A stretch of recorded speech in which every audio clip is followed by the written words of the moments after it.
you started to censor content.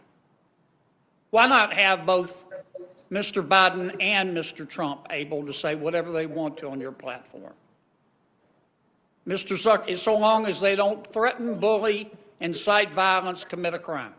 I'm not justifying the use of either Twitter or Facebook to hurt the Rohingyas.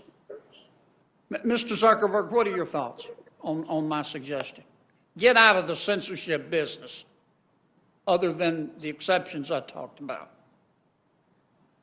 Senator, in principle, I agree with what you are saying, although I think that there are more categories of harm than just the ones that you've mentioned. So, but I think the basic principle behind what you're saying is a definition of free expression that says that people should be able to share their opinions broadly, except if it's going to cause imminent or irreparable harm to another person, which now even the most ardent First Amendment supporters, agree that you shouldn't be able to yell fire in a crowded theater if there's not actually a fire, right? Because that could put people in the risk of imminent harm. So you mentioned terrorism, you mentioned child exploitation and bullying as forms of harm.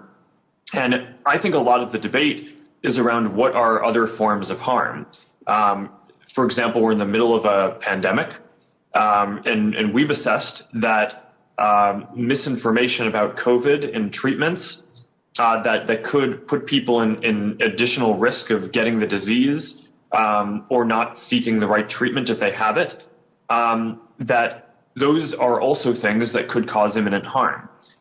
We've taken the position that... Mr. Zuckerberg, let me interrupt you, and I really do apologize. But I'm going to be cut off in a second, and appropriately so. I'm not saying you're wrong by doing what you just described, but that makes you a publisher. And that creates problems with Section 230.